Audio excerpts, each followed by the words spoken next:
दोस्तों आदाब अर्ज है। कुछ दिन हुए गज़ल लिखे हुए, तो आज एक बड़ा खूबसूरत सा खुशगवार सा दिन है, सोचा कि वो गज़ल आज आपको सुना दी जाए। तो मतलब कुछ यूँ है कि उदास शब से ही लेकिन खुशी की आस रहे, उसे कहो कि वो इतना भी मत उदास रहे।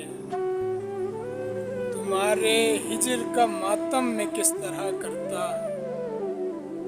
तुम मेरे पास से जाकर भी मेरे पास रहे। और यारो शेर सुनोगे, मुझे तो यूं ही मोहब्बत थी मीरो गालिब से, मुझे तो यूं ही मोहब्बत थी मीरो गालिब से। मैं चाहता था कि वो भी सुगम शनास रहे।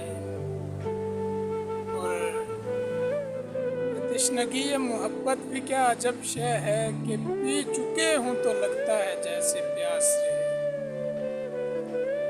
तुम्हारे हिजर का मातम मैं किस तरह करता, तुम मेरे पास से जाकर भी मेरे पास रहे।